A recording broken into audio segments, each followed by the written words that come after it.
Alors bonsoir, je vais pas être très long. Je vais pas être très long. C'est à ce stade pas une critique, c'est un état des lieux. État des lieux sur l'offre de soins là, sur le territoire. On a ouvert parce qu'en fait moi il y a ma femme qui est partie en congé maternité et du coup on n'allait pas laisser ses patients sur le carreau, donc on les a pris. Ça a été un peu compliqué, on s'est un peu fait bousculer, mais voilà, elle est revenue. Et du coup, elle a repris ses passes. Et on a ouvert les créneaux parce qu'il y avait du coup un peu de place pour que les gens puissent prendre rendez-vous sur Doctolib pendant 5 jours, je crois, 4 jours. Ça a été la ruée vers l'or et tout était complet. On a fermé les créneaux, ok. Et là, sur la semaine qui vient de passer, on a eu les premières fois, les premiers rendez-vous avec les patients. Et c'est super chaud. C'est super chaud parce que en moyenne, les gens font 2h30 de trajet. Donc là, c'est une moyenne, hein. Il y en a qui font 2 heures, il y en a qui font 3. Le record est à plus de 3 heures. Aller simple, hein, donc c'est 6 heures aller-retour. Et en fait, le truc, c'est que ils ont été envoyés par une association qui a vu les vidéos et qui s'est dit, bon, bah, faut tenter. C'était pas du tout fait pour ça à la base, hein. Les vidéos sur YouTube, c'est pas du tout fait pour ça. Je vous raconterai plus tard pourquoi c'est fait. Mais c'était pas du tout pour récupérer des patients. Et il se trouve qu'en fait, c'est des patients qui sont envoyés par une association et c'est des patients dont dans la famille, il y a de la maladie psychiatrique au sens le plus grave du terme. Et donc, c'est pas les petits bobos de la vie, hein. Il y a de la schizophrénie, du trouble bipolaire. Et donc, il y a des enfants qui ont été mis sous lithium à 8 ans et ce genre de trucs. Certains vont bien et en fait, le plus fréquent, c'est le frère ou la sœur va bien. Le grand frère ou la grande sœur va bien. Mais maintenant, il y a le jeune de 10 ans ou moins qui va pas bien. Et en fait, ils viennent pas parce qu'il n'y a pas de psychiatre là où ils sont. Ils viennent parce que là où ils sont, il n'y a pas de psychiatre qui se sent de gérer les traitements à cet âge-là. Donc moi, j'ai pas le DU de pédopsychiatrie. Je ne l'ai pas. Les patients, les parents sont informés. Je n'ai aucune compétence reconnue en France pour gérer de la psychiatrie, autre que bah là, il y a personne qui les voit, ces enfants, donc il va bien falloir que quelqu'un s'y colle. Et ma formation continue, qui est reconnue de façon internationale. Et donc en fait, ce qui se passe, c'est que il y a deux choses. Il y a un, les psychiatres auxquels les parents se sont adressés, ils sont pas à l'aise parce qu'ils connaissent pas forcément ce genre de choses. Donc les phases maniaques à 9 ans, c'est quoi ce bordel? Et deux, ils ont peur des représailles si jamais ils prescrivaient quelque chose et que rien ne se passait. Donc là, il y a une question de gestion du risque qui se pose, à savoir si j'ai une intervention A qui est dangereuse et que mon inaction est plus dangereuse que mon intervention A, il vaut mieux choisir l'intervention A. On est d'accord? Sauf que dans l'intervention A, je suis plus responsable et donc si je veux sauver ma peau, et c'est pas impossible qu'il y ait un risque, effectivement, si ça se passe pas bien, qu'il y ait des représailles, et ben du coup, je décide de ne faire rien. Donc en pratique, typiquement, c'est le patient en pédopsychiatrie pour les psychotropes, il n'y a que dalle. Il y a que dalle. Dans le Vidal, c'est vraiment très simple. Il faut juste être hors AMM directos. Il y a le Risperdal, enfin, on est très très vite à court de solutions. Et donc les praticiens en France ont le choix, c'est-à-dire que soit ils se mouillent, et il y en a qui le font, soit ils prennent pas de risque. Et je vais pas leur jeter la pierre, je vois pas pourquoi ils prendraient des risques. Honnêtement, il y en a qui ont des familles, qui ont des enfants. Je vois pas pourquoi ils iraient s'exposer légalement à prescrire des trucs qui sont pas dans le Vidal, donc hors AMM, pour aider les gens. S'il y a un sacrifice à faire, la famille passe avant tout, hein. J'incite personne à faire ça. Et donc en fait, ça a créé des situations un peu singulières où il y avait un médecin qui gérait ce genre de prescription chez les enfants, il est parti, et du coup les familles se retrouvent comme des connes sans solution, quoi.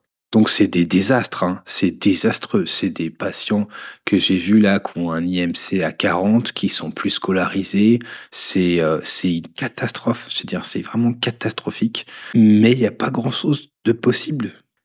Enfin, il y a personne qui peut faire ça. Il y a personne qui veut prendre le risque ou il y a personne qui peut prendre le risque. Enfin, il y a personne, quoi. Et donc, ils arrivent et ils font 3 heures de bagnole, donc c'est pas tenable dans la durée, on est d'accord. Et ben moi, je m'y colle parce que je sais pas qui le fera, honnêtement. Et donc, c'est pas une question d'être un héros ou ce genre de conneries. C'est si, pour ces familles, si personne ne prescrit selon les données actuelles de la science, eh ben, je sais pas qui va le faire. Je sais pas quand est-ce que ce sera fait. Et c'est un privilège pour moi que de faire ça. Que ce soit pour ces familles ou pour les autres, moi je pratique la médecine comme elle est pratiquée de façon internationale, avec les études et les recommandations qui ont une portée internationale. Et je ne me limite pas aux problématiques de l'AMM, parce qu'on ne peut pas bosser comme ça. C'est infaisable. Et donc les familles arrivent, et soit on leur dit, écoutez, à partir de maintenant, toutes les ordos coûtent 50 balles, et c'est des enfants et des familles qui sont condamnés, c'est aussi simple que ça. On leur dit, écoutez, il y a un traitement dans le Vidal, il marche pas, le reste, faut tout payer. Soit il va falloir à un moment ou un autre qu'il y ait une extension de la prise en charge. Quand vous êtes aux États-Unis, il y a plein de trucs qui déconnent plein tube aux États-Unis, là. Mais si jamais vous dites à votre patient, tenez, je vous prescris, allez, au pif de la metformine. C'est pas remboursé comme en France. En fait, il faut aller négocier avec l'assurance et le médecin de l'assurance va vous dire, attendez, pourquoi est-ce que vous foutez de la metformine? Et le médecin de l'assurance, il est à jour. Le type, il est à jour. Il veut économiser le plus de pognon possible. Donc, si jamais vous avez une intervention comme la metformine qui permet chez le patient de perdre 15 kilos et de normaliser les paramètres métaboliques, il n'y a plus de cholestérol, il n'y a plus de glycémie élevée, le gars de l'assurance, il dit, OK, mais vas-y, mon gars, c'est pas un souci. Si jamais il y a un nouveau médoc comme au hasard le daridorexant qui sort et que tu appelles et tu dis je mets très bien sous le daridorexant, le gars de l'assurance il dit attends, ça coûte 10 fois plus cher, est-ce que tu vas pas d'abord me gérer les trucs avant et puis si jamais ça marche pas du tout, on verra si on peut pas rembourser. Le type qui bosse à l'assurance, si jamais on se rend compte que il refuse les prises en charge de metformine et que du coup il a plus d'infarctus que Géraldine à côté qui veut bien les rembourser, il va se faire défonce. Et du coup, ça va être revu. Ok. Alors que là, quand tu es à la CPAM, c'est remboursé de façon globale pour tout le monde, sans réfléchir. Et si jamais la CPAM refuse de prendre en charge tel ou tel médoc, et que du coup, il y a des catastrophes sanitaires, ça ne se voit pas. Il n'y a pas de répercussion. Il n'y a aucune répercussion de ce genre de décision. Et donc, c'est comme ça qu'on peut arriver à des fonctionnements un peu étranges, où là, il y a des familles qui se tapent 6 heures de bagnole. Alors, honnêtement, les gens sont en ALD, les enfants sont en ALD, mais ils payent 50 balles d'essence, quoi. Enfin, je veux dire, c'est pas fonctionnel comme truc, parce que il y a une espèce de climat anxiogène pour les praticiens, où ils peuvent pas se mouiller, parce que sinon, ils ont peur de se faire taper dessus. Je pense que c'est pas fonctionnel du tout. Je pense que c'est pas fonctionnel du tout. On est maintenant à 1000 abonnés sur la chaîne. Je voulais remercier les gens qui consacrent un peu de temps à écouter nos conneries. Je veux remercier l'association là qui s'est dit que c'était suffisamment sérieux ce que je pouvais proposer pour diriger les patients vers moi. Ça me touche vraiment parce que moi je fais vraiment je fais que ça. C'est ma passion, c'est mon privilège que de pouvoir soigner les patients et de proposer des soins à jour comme je le ferais si j'étais en cardiologie. Et c'est un travail de titan, honnêtement, qui n'est pas toujours reconnu, que ce soit par des collègues ou des confrères ou des autorités de santé. Et donc voilà, on a passé la barre des 1000 abonnés, donc je voulais remercier les gens qui reconnaissent un petit peu, au moins de façon partielle, ce travail-là. J'ai une pensée pour les médecins qui m'envoient des messages de façon quotidienne en disant vous feriez quoi là parce que moi j'ose pas mettre ça et j'espère qu'on arrivera à décoincer un petit peu cette situation parce que la santé mentale en grande cause nationale ça passera aussi par ce genre de choses. Alors c'est très très très très très différent comme problématique que celle qui concerne les gens qui font des dépressions pas réactionnelles parce que ça n'a plus de sens ce terme, mais qui font des dépressions traitées en médecine générale par antidépresseurs et qui font un petit peu de thérapie et pour lesquels ça va mieux. Je pense que une des plus grosses erreurs de débutants, c'est de regarder de quelle population on parle. Moi, quand je vous parle de mes patients, je suis arrivé en libéral. Il y a mes patients qui étaient en secteur qui m'ont suivi. Les patients qui étaient en secteur, je suivais personne au CMP parce que je les considérais stables. Et du coup, j'ai que les patients graves qui m'ont suivi.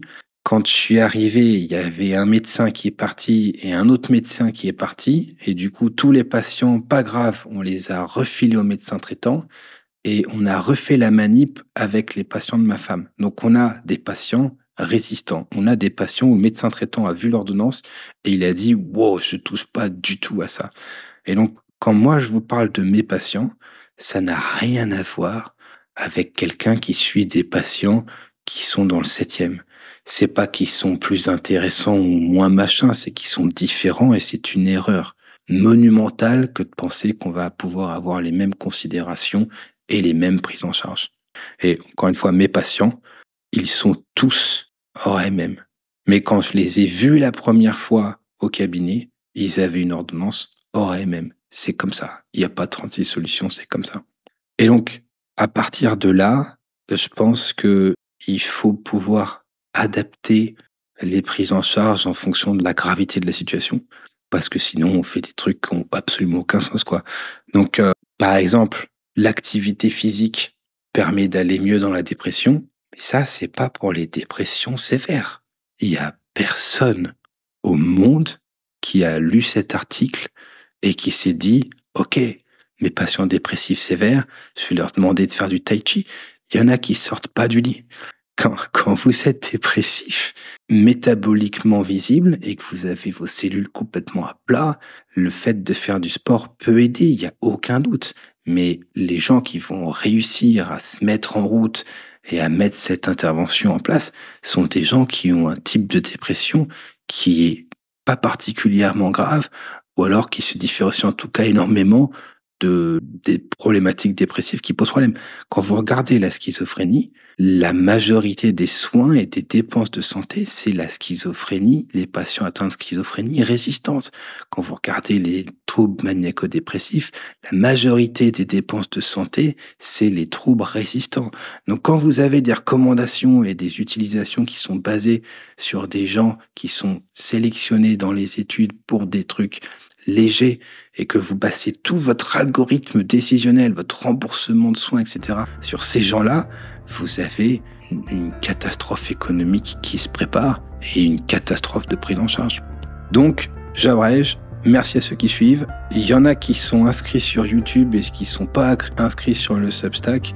Je pense qu'il faut s'inscrire. Il y a une partie gratos qui, à mon avis, en intéressera. Et puis, je prends toujours toutes les critiques, quelles qu'elles soient. Merci de votre attention.